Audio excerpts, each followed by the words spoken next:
جی السلام علیکم معزز سامعین، اردو ادب کے ایک نئے موضوع کے ساتھ گفتگو کا آغاز کرتے ہیں۔ آج ہم اردو کی زندہ نثر کی کتاب باغ و بہار کی کردار نگاری کے حوالے سے گفتگو کریں گے کہ کس طرح میر امن نے باغ و بہار میں کردار نگاری کے حوالے سے اپنے فنی محاسن کا مظاہرہ کیا ہے۔ تو باغ و بہار کی کردار نگاری کے حوالے سے اگر اس کے کرداروں پہ نظر ڈالیں تو ہمیں دو قسم کے کردار جو ہیں وہ دکھائی دیتے ہیں، ایک زنانہ اور ایک مردانہ۔ اس کے علاوہ مردانہ کرداروں میں چار درویش، آزاد بخت اور خواجہ سگ پرست بھی شامل ہیں۔ چار درویش جو کہ کہانی کے ہیرو ہیں، ان کے بارے میں مشہور اردو نقاد اور مورخ گیان چند جین لکھتے ہیں، ان میں شہزادگی کی کوئی علامت نظر نہیں آتی، ان کے عشق میں کوئی عظمت، کوئی بلندی، کوئی وقار نہیں۔ جو پہلا درویش ہے وہ یمن کے ملک التجار کا بیٹا ہے، اور 14 برس کی عمر میں اس کے والد کا انتقال ہوا، اور وہ داستان کا آغاز کرتا ہے اور اپنا جو حال ہے وہ داستان کے آغاز میں ہی بیان کرتا ہے اور کہتا ہے، فقیر نے بڑے چاؤ چوز سے ماں باپ کے سائے میں پرورش پائی، 14 برس تک نہایت خوشی اور بے فکری میں گزری۔ اس درویش کے پاس مال و دولت کی کوئی کمی نہ تھی، ہر طرح کا آرام و سکون میسر تھا، مگر والدین کے انتقال کے بعد دولت کو نہ سنبھال سکا اور عیش و عشرت میں ساری دولت اڑا دی، اور اس نااہلی کا وہ اعتراف بھی کرتا ہے اور کہتا ہے، غرض آدمی کا شیطان آدمی ہے، ہر دم کے کہنے سننے سے اپنا بھی مزاج بہک گیا، شراب، ناچ اور جوئے کا چرچا شروع ہوا۔ جب سب مال و دولت ختم ہوا تو بہن کے گھر گیا، جس بہن کو اس نے کبھی یاد نہ کیا تھا، اور اسے اپنی داستان سنائی تو اس نے اچھی بہن ہونے کا ثبوت دیا، اسے تسلی دی اور غیرت دلائی کہ وہ سفر کرے اور تجارت کرے اور نفع کمائے۔ تو بہن اسے کہتی ہے کہ مردوں کو خدا نے کمانے کے لیے پیدا کیا۔ تو پہلا درویش جو بہکا ہوا تھا بہن کی نصیحت پہ عمل کیا اور قافلے کے ساتھ روانہ ہوا۔ وہاں اسے زخمی شہزادی ملی، جسے دیکھ کر وہ اس کے حسن کی تاب نہ لا سکا اور بے ہوش ہو گیا اور اسے دل دے بیٹھا۔ تو درویش کہتا ہے، مجھے غش آنے لگا اور جی سنسنانے لگا۔ تو باغ و بہار کے کرداروں کے بارے میں ماہرین کا اتفاق ہے کہ اس کے جو کردار ہیں وہ ہر وقت جو ہے وہ رومانس یا محبت کے لیے حاضر ہیں، اور اس حوالے سے پہلا درویش جو ہے وہ نہایت اہم ہے۔ وہ تجارت کا سامان فروخت کرنے کی غرض سے لے کے گیا، مگر ساری دولت جو ہے وہ شہزادی پہ خرچ کر دی، اور اس کی علاج کی خاطر اس نے عیسیٰ جراح کی خوشامد کی تاکہ وہ اس کا علاج کرے، مگر عیسیٰ جراح جو ہے وہ اسے ایک ایسی فرضی کہانی سناتا ہے کہ جی ڈاکو نے وہ جو درویش تھا وہ عیسیٰ جراح کو ایک فرضی کہانی سناتا ہے کہ ڈاکو نے اسے لوٹا، اسے زخمی کیا، جو اس بات کو ظاہر کرتا ہے کہ درویش جو ہے وہ کسی مشکل صورتحال سے جو ہے دوچار نہیں ہونا چاہتا، اور وہ شہزادی کے سامنے جو ہے وہ حد سے زیادہ اپنے آپ کو عجز و انکساری سے پیش کرتا ہے، اور اس کے ناراض ہونے سے ڈرتا ہے اور اس سے کوئی سوال نہیں کرتا۔ یوسف سوداگر سے دوستی کر کے جی بھر کے وہ شراب پیتا ہے، اور پھر یوسف شہزادے کی دعوت جو ہے وہ اسی شہزادی کے کہنے پہ کرتا ہے،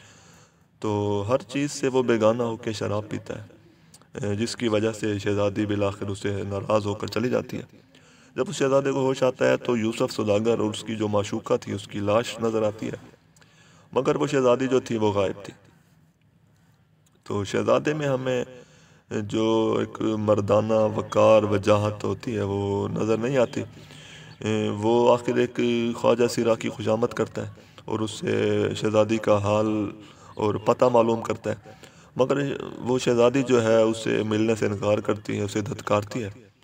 اور درویش آخر اس کے سامنے ہاتھ جوڑتا ہے اور اس سے معافی مانگتا ہے اور بڑی مشکل سے اسے راضی کرتا ہے، مگر وہ نادانی کرتا ہے کہ اسے درخت کے نیچے اکیلا بٹھا کے چلا جاتا ہے جہاں سے وہ غائب ہو جاتی ہے۔ تو پہلے درویش میں ہمیں مردانگی، بہادری، جرت نامی کوئی چیز نظر نہیں آتی،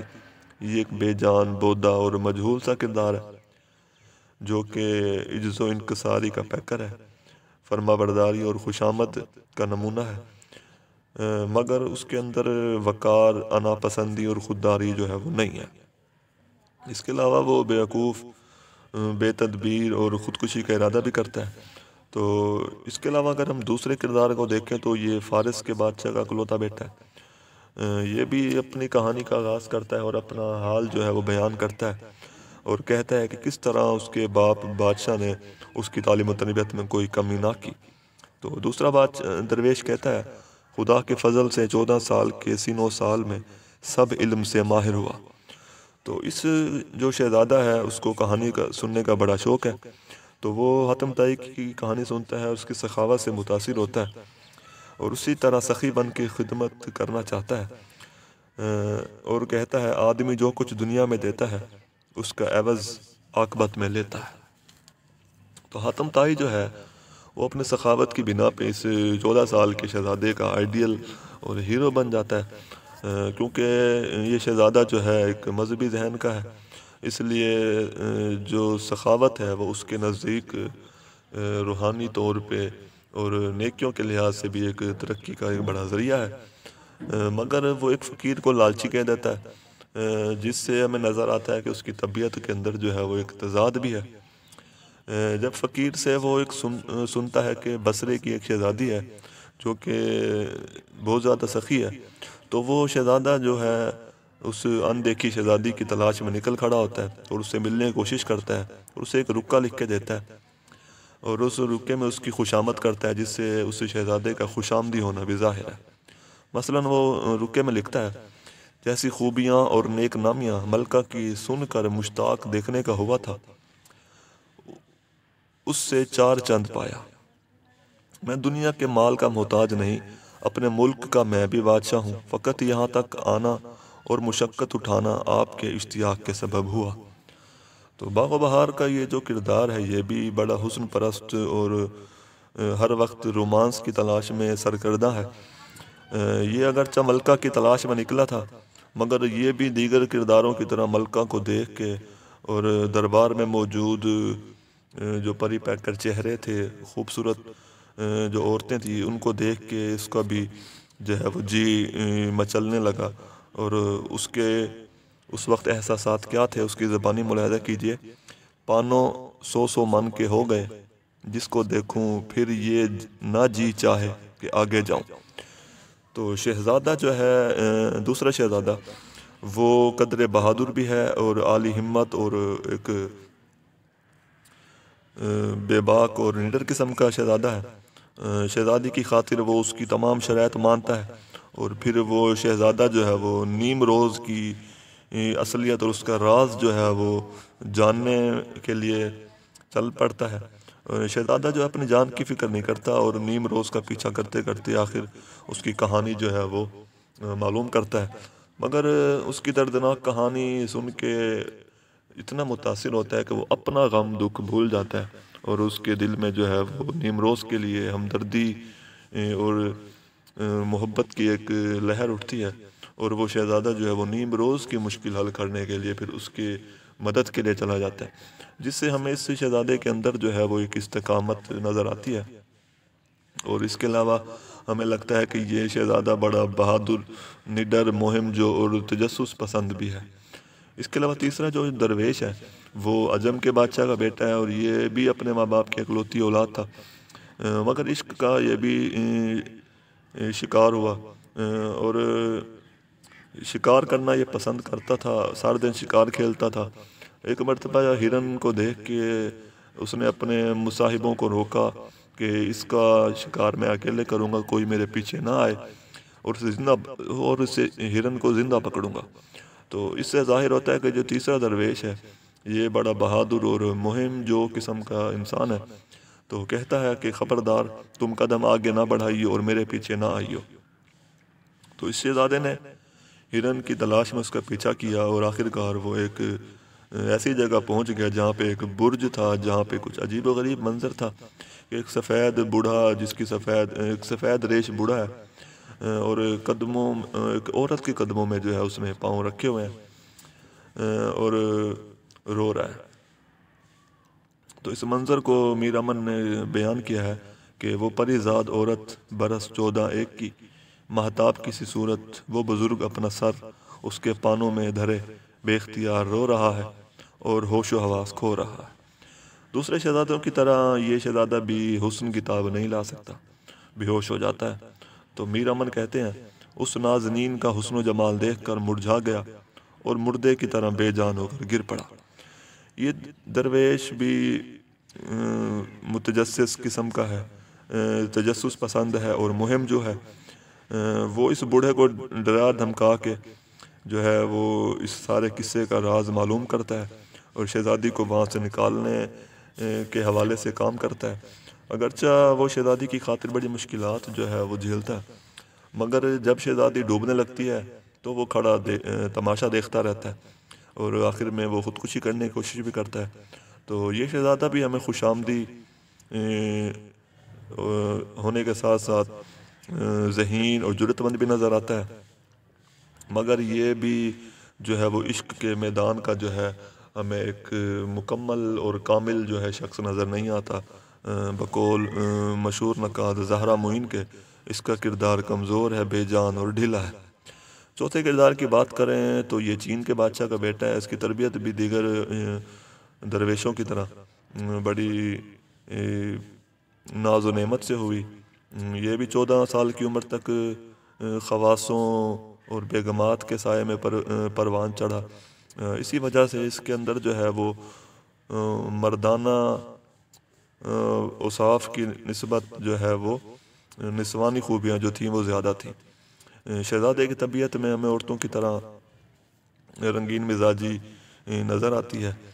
شہزادے کے باپ نے اپنے بھائی کو ایک وصیت اور حکم کیا تھا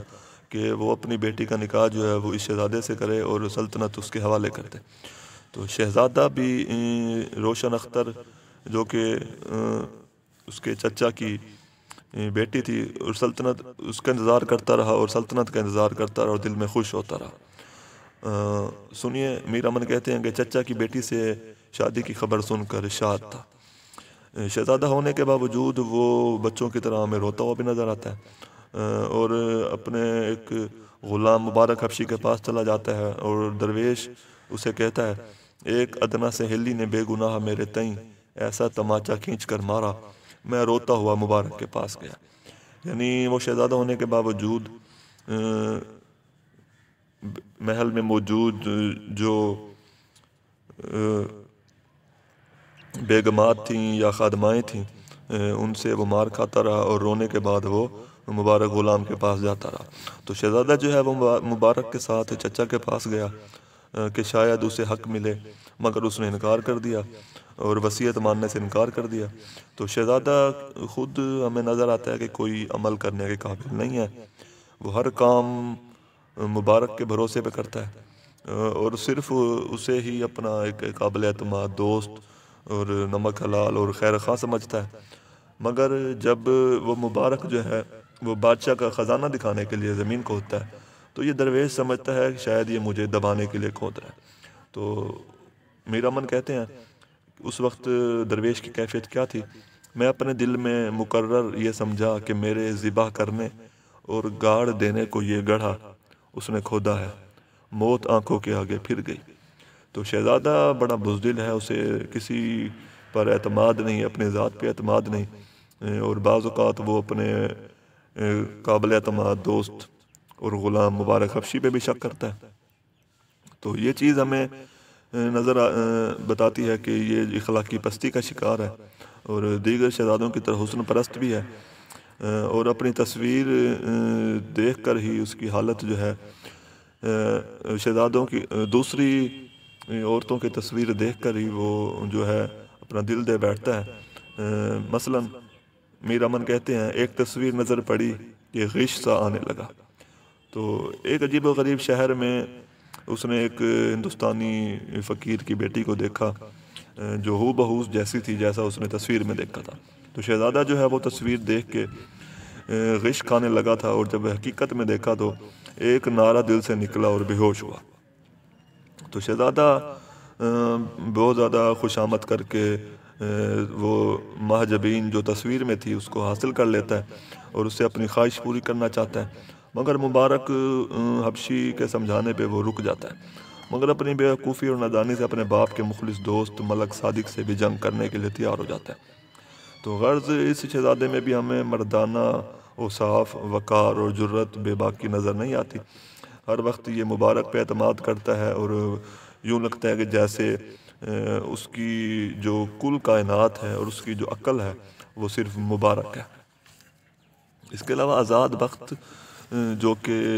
روم کی سلطنت کا ہمیں اکلوتا وارث نظر آتا ہے، اسے دنیا کی تمام آسائش، آرام، سکون، سہولت میسر ہے، نیک بھی ہے، عبادت گزار بھی ہے، سخی بھی ہے، اور اولاد نہ ہونے کے باعث پریشان ہے، اور اس کا دل اچاٹ ہو جاتا ہے اور وہ سلطنت چھوڑ چھاڑ کے چلا جاتا ہے اور خدا کی یاد میں مشغول ہو جاتا ہے۔ تو بادشاہ کی ملاقات ان 4 درویشوں سے ہوتی ہے جن کا کہانی میں ذکر ہے۔ آزاد بخت اگرچہ مذہب پر سختی سے عمل کرتا ہے، مگر طبیعت میں اس کی جلد بازی اور عجلت بھی ہے، اور وہ بغیر جرم ثابت ہوئے وہ سزائے موت کا حکم سنا دیتا ہے، بوڑھے سگ پرست کی شادی وزیر زادی سے کروا دیتا ہے۔ ایک طرف وہ رحم دل ہے تو دوسری طرف وہ ظالم بھی ہے اور ناانصاف بھی ہے، کیونکہ اس وقت وزیر زادی کے ساتھ وہ ظلم کرتا ہے، ناانصافی کرتا ہے، کیونکہ وزیر زادی اس وقت بڑی کم عمر تھی اور گڑیوں پٹولوں سے کھیلتی تھی۔ اگرچہ آزاد بخت میں ہمیں جو ہے وہ عشق کا جو پہلو ہے وہ نظر نہیں آتا، مگر پھر بھی یہ مرکزی کردار ہونے کے باعث بڑا دلچسپ اور اہم کردار ہے۔ خواجہ سگ پرست کا کردار جو ہے وہ بڑا ایک ضمنی سا کردار ہے اور یہ ایک اضافی کردار ہے۔ سگ پرست کی کہانی درویشوں سے مختلف ہے۔ سگ پرست کی ملاقات سراندیپ کی شہزادی سے ہوئی، اور جب وہ چاہے سلمان میں قید تھا، اور یہ قید دراصل اس کے بھائیوں کی وجہ سے ہی تھی۔ تو سگ پرست کا جو قصہ ہے وہ ضمنی قصہ ہے اور یہ ایک ضمنی کردار ہے۔ یہ بھی دیگر شہزادوں کی طرح ایک خوش آمدی کردار ہے، مگر اس کی کہانی مختلف ہے۔ وزیر زادی جب خواجہ سگ پرست کی تلاش میں ایک مرد کا روپ بدل کے نکلتی ہے تو خواجہ سگ پرست اس کے حسن کو دیکھ کے دل دے بیٹھتا ہے، جس سے خواجہ سگ پرست کے امرد پرستی، ہم جنس پرست ہونے کی طرف بھی اشارہ ہے۔ میر امن کہتے ہیں جو ہی خواجہ کے نزدیک آیا اور اس پر خواجہ کی نظر پڑی، ایک برچھی عشق کی سینے میں گڑی۔ تو یہ کردار انتہائی بے ضرر مظلوم ہے اور لگاتار اپنے بھائیوں سے دھوکہ کھاتا ہے۔ جو بھائی اس کے مال و دولت چھین لیتے ہیں اسے قتل کرنے کی کوشش کرتے ہیں، مگر وہ ہر بار معاف کرتا ہے، درگزر کرتا ہے اور اپنے بھائیوں کی سازش کا شکار ہو کے چاہے سلمان میں قید ہو جاتا ہے، اور اس کنویں سے اسے زیر بات کی راجہ کی جو ہے کنیاں اسے بچاتی ہے اور اسے اپنی کہانی سناتی ہے۔ تو خواجہ جو ہے وہ اس شہزادی کو اسلام کے بارے میں بتاتا ہے اور اسے مسلمان کرتا ہے، جس سے ہمیں لگتا ہے کہ وہ خواجہ سگ پرست جو ہے وہ مذہب سے بھی لگاؤ رکھتا ہے۔ جب خواجہ کے بھائی قافلے میں سفر کے دوران اس کو زخمی کرتے ہیں تو خواجہ کی بیوی خودکشی کر لیتی ہے اور شدید زخمی حالت میں خواجہ کو پھر سراندیپ کی شہزادی جو ہے وہ کنویں سے بچاتی ہے،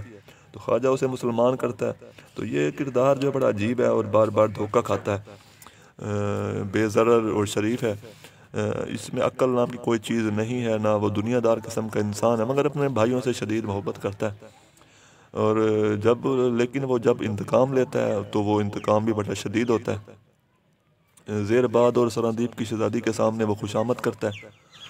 ان کے سامنے گڑ گڑاتا ہے، روتا ہے، جس سے ہمیں اس کی کمزوری بھی نظر آتی ہے، مگر بوڑھا ہونے کے باوجود وہ ایک کم عمر وزیر زادی سے شادی بھی کرنا چاہتا ہے۔ اس کے علاوہ اگر ہم نسوانی کرداروں کی بات کریں تو نسوانی کرداروں میں عام طور پہ میر امن کے جو کردار ہیں، نسوانی کردار، اس کے بارے میں یہ خیال ہے کہ یہ کردار جو ہے وہ مردانہ کرداروں کی نسبت بہت زیادہ مضبوط، جاندار اور دلکش کردار ہے، اور باغ و بہار کے نسوانی کرداروں میں سراندیپ کی شہزادی، بصرے کی شہزادی، ماہرو اور وزیر زادی جو ہے وہ اہم کردار ہے۔ ڈاکٹر سید وقار عظیم میر امن کی نسوانی کرداروں کے حوالے سے لکھتے ہیں کہ کردار نگاری کے معاملے میں میر امن نے جو توجہ ہر داستان میں ہیروئن پر صرف کی ہے اس سے مردوں کے کردار محروم رہے ہیں۔ تو پہلے درویش کے قصے میں جو ہیروئن میر امن نے ہمارے سامنے پیش کی ہے وہ مہرو ہے، جو کہ ایک نازک بدن خوبصورت پری پیکر ہے۔ جب پہلا درویش صندوق کھولتا ہے تو اس میں جو شہزادی ملتی ہے اس کو دیکھ کے پہلا درویش کو کیسے محسوس ہوتا ہے کہ ایک معشوق خوبصورت کامنی سی عورت جس کے دیکھنے سے ہوش جاتا رہے۔ تو مہرو جو شہزادی ہے وہ ایک دولت مند گھرانے کی ہے، اس لیے مال و دولت اور غرور اور ایک برتری کا اور فخر کا جو احساس ہے وہ اس کے اندر موجود ہے، اور اسی وجہ سے وہ بڑے متکبرانہ لہجے میں درویش سے کہتی ہے ہرگز ہماری بات میں دم نہ ماریو۔ اس سے لگتا ہے کہ اسے حکم چلانا پسند ہے، سوال جواب اسے ناپسند ہے۔ مہرو جو ہے وہ محبت کا پیکر ہے، جس سے بھی محبت کی بے انتہا کی محبت کی خاطر سب کچھ کر گزرنے پر آمادہ ہے، اور جب وہ پیار کرتی ہے تو ایک معمولی سے انسان یوسف کو بھی دل دے بیٹھتی ہے اور اسے اپنی مال و دولت عطا کرتی ہے، اسے حویلی اور باغ خرید کے دیتی ہے۔ تو مہرو کے اس کے بارے میں یعنی یوسف کے بارے میں کیا خیالات ہیں ملاحظہ کیجیے۔ یہی جی چاہتا تھا کہ مارے پیار کے اسے کلیجے میں ڈال رکھوں۔ تو مہرو ٹوٹ کے پیار کرتی ہے، مگر جب انتقام لیتی ہے تو انتقام بھی شدید لیتی ہے۔ یوسف سوداگر اور اس کی گالی کلوٹی معشوقہ کو بے وفائی کی وجہ سے دعوت پہ بلا کے قتل کر دیتی ہے، اور اپنی ماں کے سامنے کس طرح اس بات کا اظہار کرتی ہے اور کہتی ہے میں بھی ان دونوں کے پرزے پرزے کروں تب میرا کلیجہ ٹھنڈا ہو۔ تو مہرو کے کردار میں ہمیں ایک رکھ رکھاؤ اور وقار نظر آتا ہے۔ وہ ایک ہی وقت میں بدنامی سے گھبراتی بھی ہے مگر عشق بھی کرتی ہے، وہ رحم دل بھی ہے اور بدلہ لینے والی ایک شدید قاہرہ بھی ہے، عقل مند بھی ہے، مذہب پہ یقین بھی رکھتی ہے، جذباتی بھی ہے اور مذہبی احکامات سے کبھی کبھی وہ انحراف بھی کرتی ہے۔ تو اس کی طبیعت میں بڑا تضاد نظر آتا ہے۔ اس کے علاوہ وزیر زادی کا جو کردار ہے وہ بڑا دلکش اور زندگی سے بھرپور زندہ کردار ہے۔ اس کردار میں ہمیں زندگی کی ایک خوبصورت دلکش تصویر اور زندگی کی تمام رعنائیاں، رونقیں، خوبصورتیاں اور جذبات نظر آتے ہیں۔ وزیر زادی آزاد بخت والی داستان کا ایک کردار ہے جو کہ کم عمر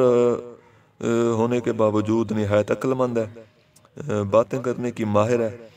اپنی ماں کو بھی نہایت ہی خوبصورت طریقے سے مطمئن کرتی ہے۔ اس کی ماں اسے تانا دیتی ہے کہ کاش تیری جگہ پہ ہمارا ایک بیٹا ہوتا، اگرچہ وہ اندھا ہی ہوتا تب بھی ٹھیک تھا۔ تو وزیر زادی اپنی ذات پہ مکمل بھروسہ کرتی ہے، اعتماد کرتی ہے اور ماں کو کہتی ہے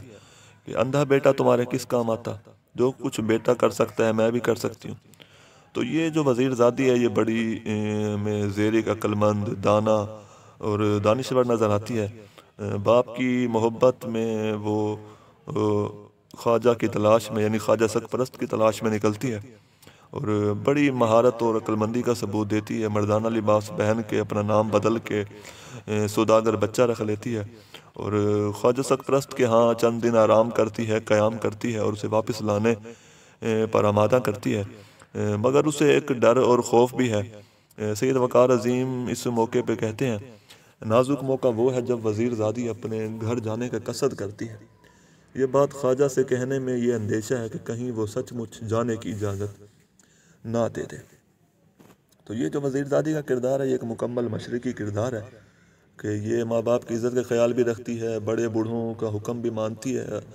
اور اس کے علاوہ وہ جب بادشاہ کے حکم سے جب شادی کرتی ہے تو اس کو اپنی تقدیر سمجھ لیتی ہے اور ایک 50 سال کے شخص سے شادی کر لیتی ہے یعنی خواجہ سگ پرست سے۔ اور عورتوں میں وزیر زادی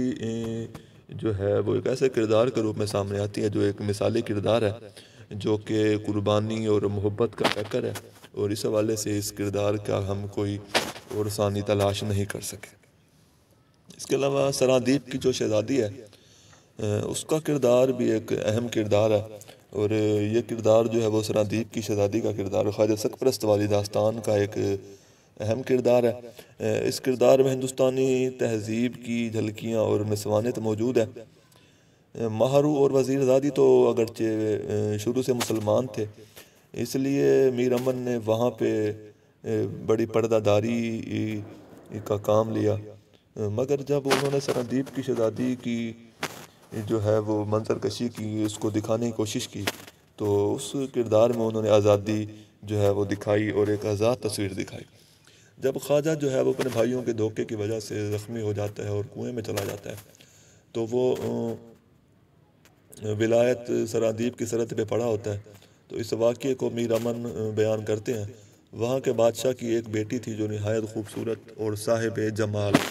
اکثر بادشاہ اور شہزادے اس کے عشق میں خراب تھے۔ وہاں رسم حجاب کی نہ تھی، تو میر امن نے دکھایا ہے کہ کیونکہ وہ ایک ہندوستانی تہذیب کی ایک عورت تھی، تو اس وجہ سے وہاں پہ پردے کا کوئی ماحول نہ تھا۔ تو میر امن نے دکھایا کہ وہاں پہ حجاب یا پردے کی کوئی رسم روایت نہ تھی۔ یہ شہزادی بھی رحم دل ہے اور خواجہ کے اور اس کے کتے کا علاج کرتی ہے، اور خواجہ اس کے پاس رہنے لگتا ہے۔ جب وہ شہزادی اس خواجہ کو نماز پڑھتا ہوا دیکھتی ہے تو غصے بھی ہوتی ہے، مگر جب خواجہ اسے اسلام کی سچائی اور خوبصورتی دکھاتا ہے تو وہ مسلمان ہو جاتی ہے، اور اس حد تک وہ اسلام سے متاثر ہوتی ہے کہ اپنے چچا زاد جو تھے جس سے ان کی شادی ہونا قرار پائی تھی، اس سے انکار کر دیتی ہے اور خواجہ کے ساتھ چلی جاتی ہے۔ تو سرادیپ کی شہزادی ہمیں بڑی دانا، عقل مند، زیرک نظر آتی ہے کہ وہ صندوق میں چھپ جاتی ہے اور جہاز میں سوار ہو جاتی ہے، مگر شاہ بندر کے ہتھے چڑھ جاتی ہے اور پھر وہ خواجہ کو بچنے کی ایک ترکیب بتاتی ہے۔ تو شہزادی کہتی ہے، تو بڑے بت خانے میں جا اور جس جگہ جوتیاں اتارتے ہیں وہاں سیاہ ٹاٹ پڑا رہتا ہے۔ اس ملک کی رسم میں جو کوئی مفلس اور محتاج ہوتا ہے اس جگہ ٹاٹ اوڑھ کر بیٹھتا ہے۔ تو سرادیپ کی شہزادی جو ہے آخرکار خواجہ اس کی بات پہ عمل کرتا ہے اور رہائی پاتا ہے۔ تو سرادیپ کی شہزادی ایک مکمل ہندوستانی تہذیب اور مزاج کی حامل جو ہے وہ ایک خوبصورت نسوانی کردار ہے، جو کہ ہمیں اس وقت کے کھلے ڈھلے ماحول کی نشاندہی بھی کرتی ہے، مگر اسلام قبول کرنے کے بعد جو ہے وہ اسلام پر ہی سختی سے عمل بھی کرتی ہے۔ اس کے علاوہ بصرے کی شہزادی کا جو کردار ہے یہ بھی بڑا اہم ہے۔ یہ ایک بڑا باہمت اور عقل مند کردار ہے، مہمان نواز، سلیقہ مند، سگھڑ اور خوددار قسم کا جو ہے یہ کردار ہے۔ دوسرا درویش جو ہے اسی شہزادی کی سخاوت کی شہرت سنتا ہے اور اس کی تلاش میں نکل پڑتا ہے، اور یہ حقیقت میں بھی بڑی سخی ہے۔ تو دوسرا درویش جو ہے بصرے کی شہزادی کی خوبیاں بیان کرتے ہوئے کہتا ہے، جیسی خوبیاں اور نیک نامیاں ملکہ کے سن کر اشتیاق دیکھنے کا ہوا، اس سے چار چند پایا۔ تو بصرے کی شہزادی میں جو ہے سخاوت کی خوبی تو تھی، مگر وہ جو ہے مال و دولت کو زیادہ اہمیت نہیں دیتی۔ اس کے نزدیک جو ہے اسلام ہی اصل چیز ہے۔ وہ برابری کا سلوک کرتی ہے، رعایا، بادشاہ، عوام، فقیر سب اس کی نظر میں برابر ہیں، اور شاید اس کی وجہ جو ہے اس کی اسلام سے سچی محبت، لگاؤ اور رحم دلی ہے۔ تو شہزادی کہتی ہے، سب آدمی آپس میں فی الحقیقت ایک ہیں، لیکن فضیلت دین اسلام کی البتہ ہے۔ تو یہ شہزادی جو ہے اپنے والد کی عزت کرتی ہے اور ساری مال و دولت، شان و شوکت جو ہے وہ صرف خدا کی ہی عطا اور دین سمجھتی ہے، صبر شکر کرتی ہے، تقدیر پہ یقین بھی رکھتی ہے۔ اس کا باپ اسے محروم کر کے جنگل میں پھینکوا دیتا ہے، مگر اسے خدا پہ یقین تھا، اس وجہ سے وہ شکر کرتی رہی اور آخرکار اسے خدا کے حکم سے خزانہ ملا۔ تو خزانہ ملنے پہ بھی وہ خدا کا شکر کرتی ہے اور کہتی ہے، جتنی خرچ کرو اس میں اتنی ہی برکت ہوتی ہے۔ غرض یہ کردار بڑا ایک مذہب سے شدید جذباتی لگاؤ رکھنے والا، مہمان نواز، سخی، معاملہ فہم اور سلیقہ شعار قسم کا کردار ہے، اور یہ ایک حقیقی کردار جو ہے ہمیں نظر آتا ہے۔ پہلے درویش کی بہن کا جو کردار ہے یہ بھی ایک حقیقی مشرقی نسوانی کردار ہے، جو کہ رشتوں سے محبت کرتا ہے اور رشتوں کو ترجیح دیتا ہے۔ پہلا درویش ماں باپ کی دولت لٹا کے جب اپنی بہن کے پاس آتا ہے تو بہن اسے کبھی شکوہ نہیں کرتی کہ تو نے کبھی میری خیریت نہیں پوچھی۔ تو پہلا درویش جب اپنی ساری دولت اور مال و دولت جو ہے وہ لٹا کر اور برباد کر کے اپنی بہن کے پاس آتا ہے تو اس کی بہن اسے شکوہ نہیں کرتی کہ تو نے کبھی میرے حال احوال نہیں پوچھا، بلکہ جب وہ اس کے گھر آتا ہے تو اس وقت کا منظر ملاحظہ کیجئے کہ اس کی بہن کس طرح اپنے بھائی کو دیکھ کے خوش ہوتی ہے۔ تو میر امن کہتے ہیں وہ ماں جائی میرا یہ حال دیکھ کر، بلائیں لے اور گلے مل کر بہت روئی، تیل ماش اور کالے ٹکے مجھ پر سے صدقے کیے۔ تو یہ بہن بڑی سمجھدار، محبت کرنے والی، خدمت گزار اور نہایت ہی مشفق ہے، جو نہایت ہی دور اندیشی سے اور شفقت بھرے لہجے میں اپنے بھائی کو سمجھاتی ہے، اسے تسلی دیتی ہے، اسے راہ راست پہ لاتی ہے اور کہتی ہے اے بیرن تو میری آنکھوں کی پتلی اور ماں باپ کی موئی مٹی کی نشانی ہے، تیرے آنے سے کلیجہ ٹھنڈا ہوا۔ مگر وہ اپنے بھائی کو جو ہے وہ دنیا کے تانے جو ہے سننے سے محفوظ رکھنا چاہتی ہے، تاکہ اس کے ماں باپ کی جو عزت ہے وہ برقرار رہے، کہ لوگ اس کے بھائی کو تانا نہ دیں کہ تو اپنے بہن کے ٹکڑوں پہ پل رہا ہے۔ تو اپنے بھائی کو بڑے حکمت سے سمجھاتی ہے کہ مردوں کو خدا نے کمانے کے لیے بنایا ہے، گھر میں بیٹھے رہنا ان کو مناسب نہیں۔ جو مرد نکھٹو ہو کر گھر سیتا ہے اس کو دنیا کے لوگ تانا مہنا دیتے ہیں۔ تو ہم کہہ سکتے ہیں کہ اسی بہن کی ہدایت پہ عمل کرتے ہوئے جو پہلا درویش ہے وہ سفر پہ نکلتا ہے اور تجارت کرتا ہے، اور تجارت کے لیے اس کی بہن ہی اسے جو ہے وہ روپے پیسے دیتی ہے۔ امام ضامن کا روپیہ میرے بازو پر باندھا، دہی کا ٹکا ماتھے پر لگا کر آنسو پی کر بولی سدھارو تمہیں خدا کو سونپا، پیٹھ دکھائے جاتے ہو اسی طرح جلد اپنا منہ دکھائیو۔ تو یہ جو بہن کا کردار ہے یہ ایک ایسا ہندوستانی کردار ہے کہ جو اپنی بہن کی محبت میں گرفتار ہے اور ہر وقت اس کی مشکل آسان کرنے کی تدبیر کرتا ہے۔ خوبصورت اور مکمل ضمنی کردار ہونے کے باوجود خوبصورت کردار ہے۔ اس کے علاوہ کٹنی کا جو کردار ہے یہ بھی بڑا خوبصورت کردار ہے۔ یہ جو کٹنی عورت ہے وہ ہمارے سامنے ایک ایسی عورت کی تصویر کشی کرتی ہے جیسے ہمارے موجودہ دور میں بی جمالو قسم کی جو عورت ہے، جو کہ مخصوص طریقہ واردات سے اور ایک لب و لہجے سے لوگوں کو جو ہے وہ اپنے چنگل میں اور اپنی باتوں کے جال میں پھنساتی ہیں۔ مثلا ملاحظہ کیجئے ایک بڑھیا شیطان کی خالہ، اس کا خدا کرے منہ کالا، تسبیح ہاتھ میں لٹکائے برقع اوڑے دروازہ کھلا، پا کر بے دھڑک چلی آئی۔ تو غرض ہم کہہ سکتے ہیں کہ میر امن نے اپنے کردار نگاری کے حوالے سے اپنے بڑی فنی مہارت اور چابک دستی کا ثبوت دیا ہے، اور پہلی بار اتنے خوبصورت کردار جو ہیں وہ اردو داستانوں میں ہمارے سامنے آئے ہیں۔ شکریہ۔